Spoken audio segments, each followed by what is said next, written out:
Madame, Monsieur, bonjour. Bienvenue dans votre journal. À la une de ce Savane midi, à la Brigade nationale des sapeurs-pompiers, la relève de 2024 entre dans les rangs. 500 nouvelles recrues ont été présentées au drapeau lors d'une cérémonie présidée par le colonel Naba Naon. On en parle dans ce journal. Interdiction des sachets plastiques, les industriels tirent la sonnette d'alarme. À 10 jours de l'échéance, la filière alerte sur le risque de perte importante d'emplois et demande un assouplissement de mesures. Les détails dans quelques instants. Le chef du gouvernement a mené plusieurs activités ce week-end dans les régions de l'Est et du Centre-Est. En plus d'inaugurer la nouvelle salle polyvalente de 1000 places de Fadangourmand, de visiter les blessés du CHR et de présider la finale des Jeux universitaires, Rim Talba Jean-Emmanuel Ouedraogo a rendu des visites aux grands chefs de ces deux régions. La synthèse avec Soumaïla Rabou. À Fadangourmand, où le chef du gouvernement a rencontré le désormais seul roi reconnu du Gouloumou, cette visite sonne comme la légitimation et la légalisation d'un pouvoir qui était dans un passé récent querellé. Sa Majesté Ountamba a reçu les hommages du gouvernement ainsi que des remerciements pour son rôle central dans la préservation de la paix et le renforcement du vivre ensemble dans le Gouloumou. Il a pour sa part remercié le gouvernement pour cette marque de reconnaissance. Rim Talba Jean-Emmanuel Ouedraogo a aussi échangé avec le Dima de Zungrantenga, le roi de Temkodogo, Sa Majesté Guigimpolé, à qui il a rendu une visite de courtoisie. Il a remercié pour son rôle moral et social et sollicité de sa part des bénédictions. Le Dima de Temkodogo a formulé des prières pour le succès du président du Faso, du Premier ministre et de tout leur gouvernement.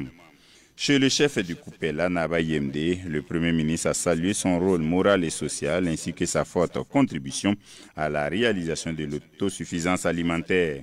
Le Kurit Yirsaba, comme on l'appelle aussi, investit pour l'exemple dans le secteur agricole à travers la production de riz, de manioc et d'autres spéculations sur une dizaine d'hectares. Le chef qui s'est dit honoré a souhaité plein succès au chef de l'État et à son gouvernement. Je le disais tantôt, la Brigade nationale des sapeurs-pompiers a présenté au drapeau des recrues de classe 2024.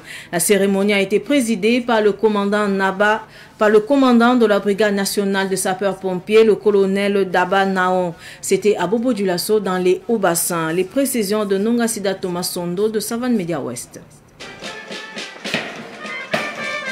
Débuter dans le respect rigoureux des protocoles militaires avec des démonstrations de tir, de montée de corde et de tiors réalisées par les hommes et femmes en fin de formation militaire initiale. Ces démonstrations ont mis en valeur le savoir-faire, la discipline et l'entraînement intensif nécessaire pour affranchir la première étape pour devenir sapeur-pompier. Le passage de la vie civile à la vie militaire fut une tâche difficile pour nous, mais avec la détermination et la rage de défendre la mère patrie, le Burkina Faso, nous avons donné le meilleur de nous-mêmes pour accumuler les connaissances des règlements militaires et les techniques au combat. Les recrues, vêtues de leur uniforme impeccable, ont été présentées au drapeau sous les applaudissements du personnel militaire, de leurs familles et des invités spéciaux. Cette cuvée de jeunes gens engagés et prêtes à se battre pour la reconquête du territoire national. Ainsi, ce contingent d'un effectif de 500 recrues, dont 31 personnels militaires féminins, est arrivé à l'École nationale de sapeurs-pompiers le samedi 15 février 2025. Conduite pour la première fois et entièrement par les cadres de la Brigade nationale de sapeurs-pompiers, cette formation avait pour but d'inculquer à ces jeunes hommes et filles d'abord l'ordre et la discipline, ensuite les connaissances militaires élémentaires, l'esprit patriotique et pour couronner, enfin, par le renforcement de leur amour pour la patrie. Pour les premiers responsables des sapeurs-pompiers, cette cérémonie constitue un moment clé pour renforcer l'esprit de corps et la motivation des nouvelles recrues, tout en honorant la mémoire et les traditions de l'École nationale de sapeurs-pompiers. Leur présence représente ainsi un signe de confiance dans l'avenir de la lutte contre les incendies, les sinistres et autres urgences. Les soldats, après leur formation initiale, la symbolique qu'on les présente au drapeau est un signe fort de ralliement. Tous les personnels des forces armées quelle que soit leur catégorie, officiers, sous-officiers ou hommes du rang, doivent, dans le cadre de leur entrée en service, être présentés au drapeau. Ces 500 recrues présentées au drapeau vendredi dernier ont achevé avec succès leur formation militaire initiale FMI. Cette étape cruciale leur ouvre la voie de la formation initiale de base sapeurs-pompiers, dernière phase avant leur intégration officielle dans le corps des soldats du feu. L'école primaire publique de Nongrémasom de Ouagadougou souffle ses 72 bougies. Dénommée premièrement école dépôt, ensuite Ouagagarde, elle a formé plusieurs cadres de la fonction publique et du privé. La cérémonie de la célébration de ce 72e anniversaire a eu lieu ce samedi au sein de l'établissement situé au camp Paspanga. Abdoulaye Kinda nous en parle.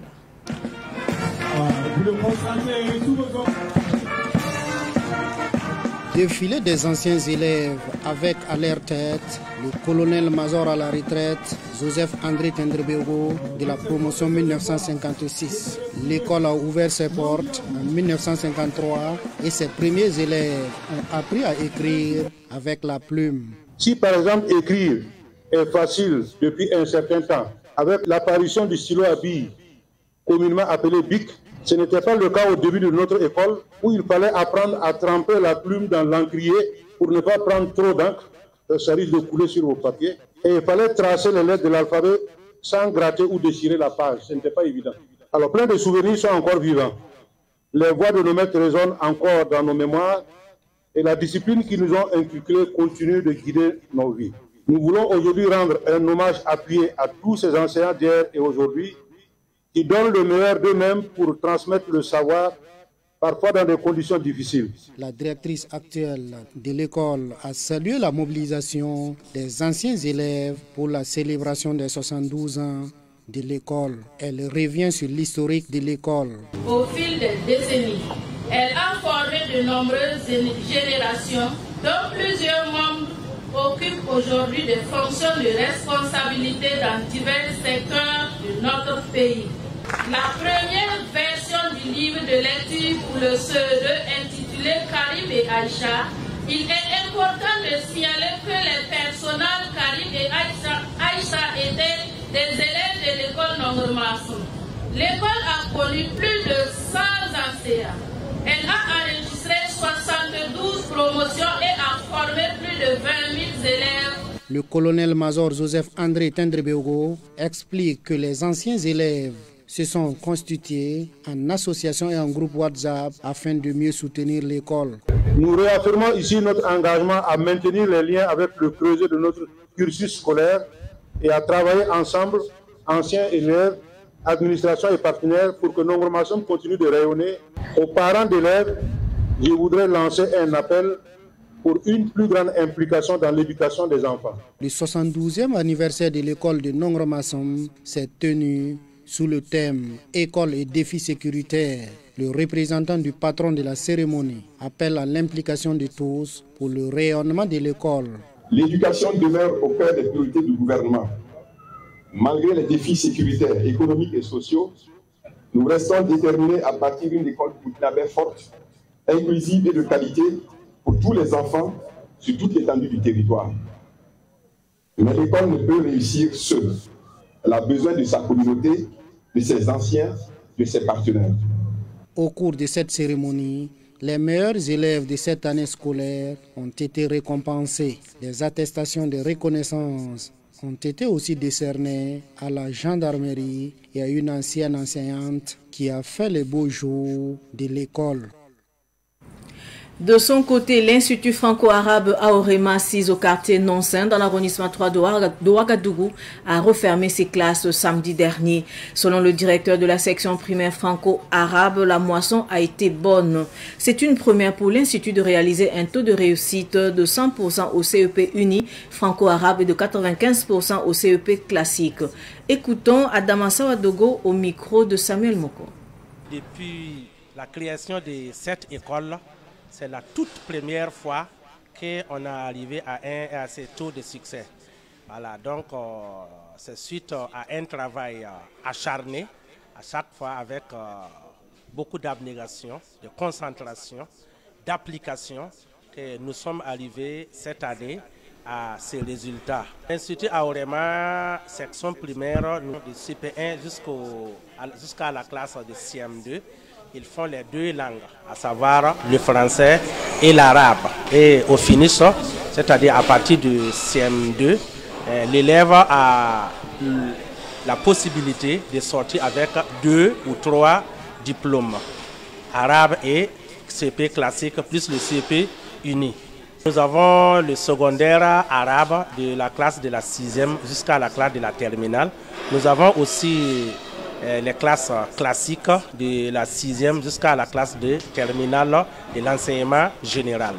Voilà, nous rassurons tous les parents que les autorités sont au courant de tous ces diplômes. D'abord, le CP classique, ça c'est général, tout le monde connaît ça. Deuxièmement, le CP uni, nous sommes adhérés à la FAEFA, donc c'est agréé au niveau du ministère, c'est certifié même et même signé même par le ministre de l'Éducation nationale. Le troisième CP, c'est organisé au sein de cette école. Donc l'école a ses agréments, il a tous ses papiers au complet. Donc tous ces CP sont authentiques et certifiés par nos autorités.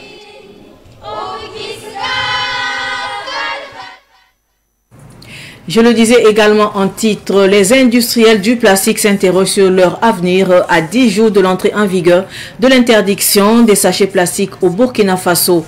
Inquiets, ils demandent aux autorités de prendre en compte leurs préoccupations et propositions concernant les dimensions et l'épaisseur de nouveaux sachets plastiques biodégradables.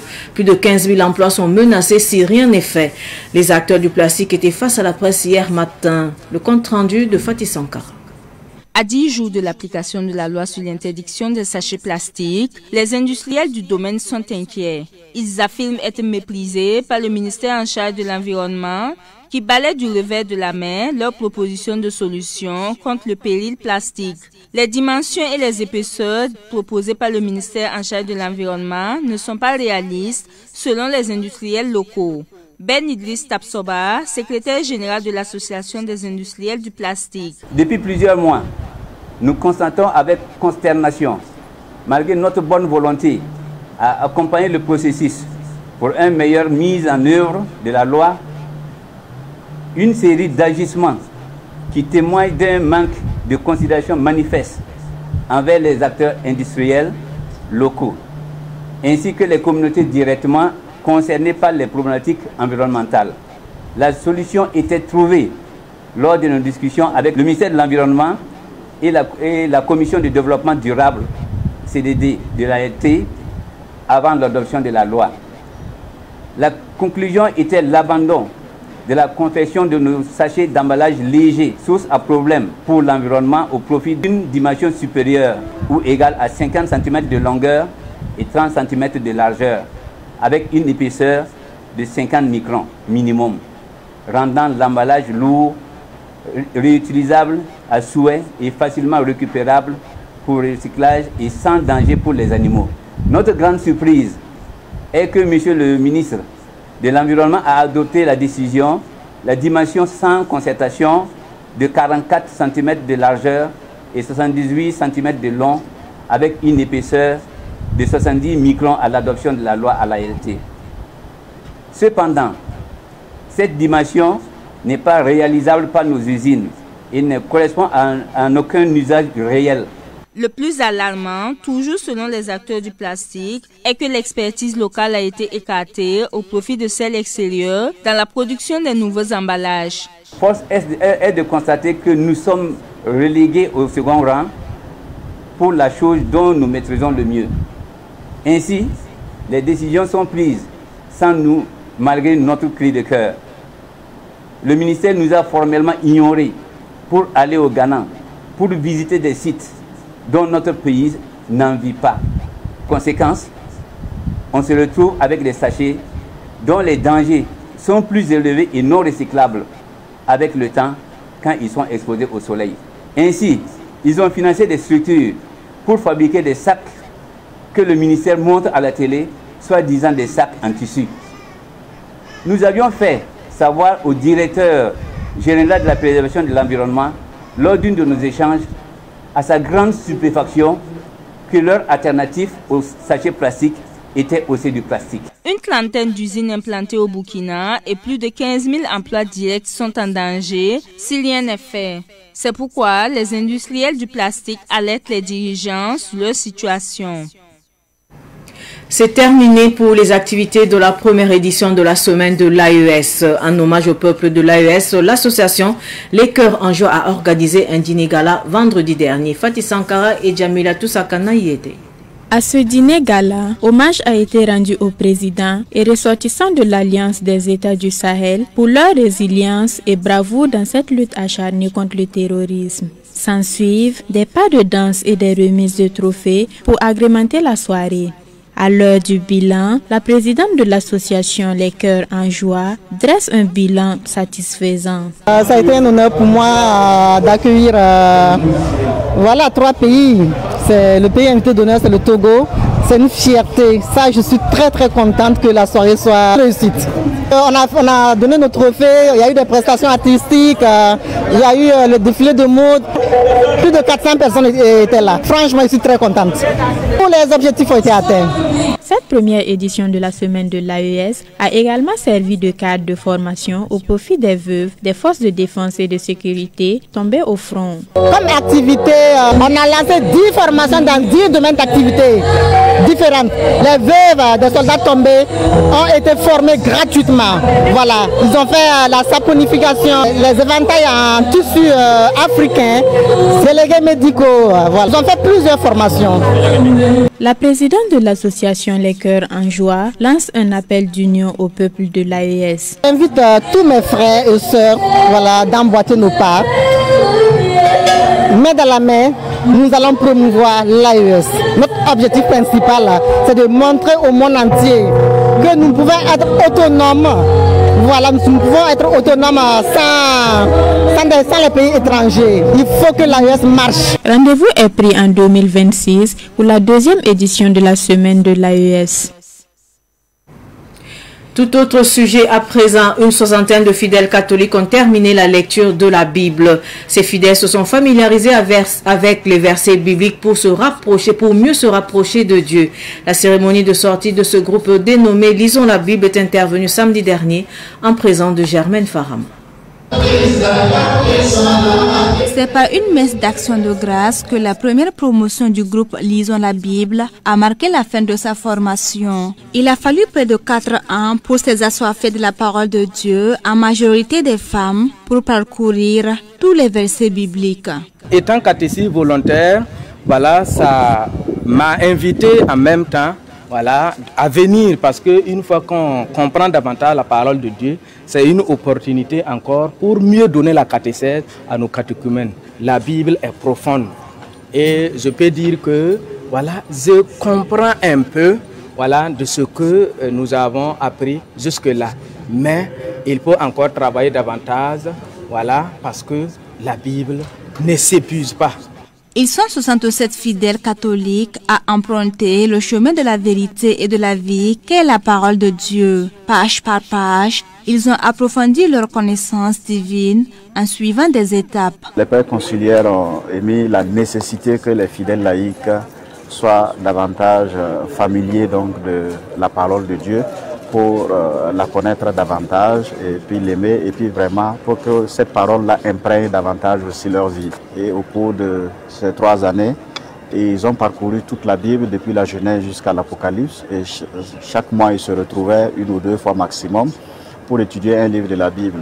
En quoi consiste donc cette étude de la Bible? Et tous les participants sont obligés de lire le livre concerné.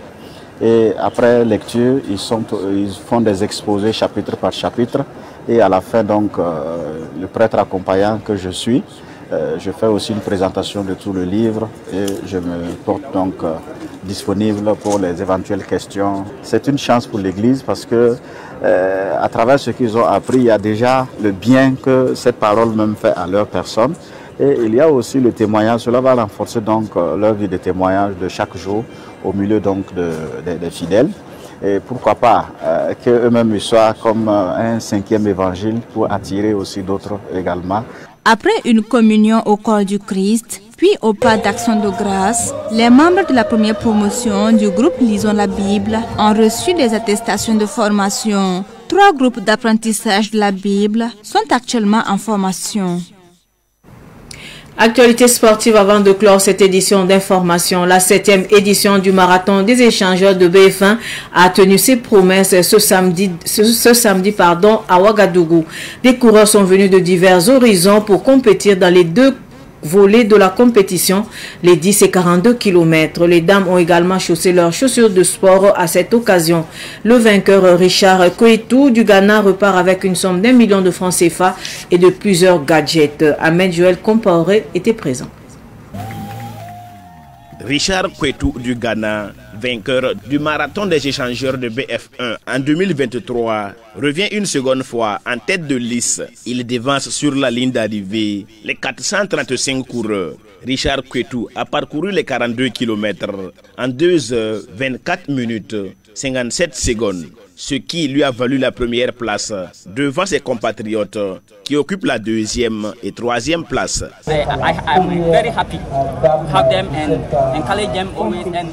Je suis très content pour cette course et cela me motive. C'est une très bonne course. Je sais qu'il y a beaucoup de compétition. Je dois courir techniquement parce que, vu mon temps mis, je ne me sentais pas bien. Mais ce n'est pas une excuse de ne pas être champion. Le marathon des échangeurs se joue en 2 étapes. L'étape des 10 km et celle des 42 km. Yaya Sidibé est le premier des Burkinabés à l'étape des 42 km. Et Roger Nion est le premier de l'étape des 10 km. On peut dire que la préparation c'est pas mal et ça s'est bien passé. Voilà, et vu que nous sommes toujours à l'école, en tout cas on se battait de notre manière pour essayer de tenir les rythmes de 42 km lors de nos entraînements, toutefois qu'on a l'occasion de sortir pour les entraînements. Il n'y a pas de secret, le seul secret c'est le travail. Il faut s'entraîner, il faut s'entraîner, il faut s'entraîner et ça va bien. J'étais déjà préparé, voilà, mais je sais que je ferai face à des concurrents, voilà, mais j'ai pu gérer et j'ai remporté. Pour le directeur général de la télévision BF1, ce marathon a tenu toutes ses promesses. Occasion pour lui de remercier tous ses partenaires. En termes de participation, en termes de diversité de nationalités, nous avons eu droit une fois de plus à un marathon qui a été relevé. C'est le lieu pour moi de dire merci à tous ceux-là qui ont bien voulu nous accompagner sur cette 7e édition, à commencer par les autorités de notre pays. Remercier Sa Majesté le Mogo Naba qui depuis la première édition à cette édition ne ménage aucun effort, est fortement impliqué pour la réussite de ce marathon. Cette compétition sportive bénéficie à chaque édition de l'accompagnement de Sa Majesté le Mogo Naba. C'est toujours un plaisir renouvelé pour Sa Majesté d'accompagner cette activité. Du reste, comme déjà l'a dit, depuis la première édition, elle est toujours présente et elle donne ses bénédictions pour que ce tournoi grandisse. À cette 7e édition du marathon des échangeurs de la télévision BF1, les coureurs sont venus de 7 pays, à savoir la Côte d'Ivoire, le Bénin, le Togo, le Ghana, le Kenya, la France et bien entendu le Burkina Faso. Ainsi s'achève cette édition d'information. Merci de votre fidélité. L'info continue sur Savane TV. Au revoir.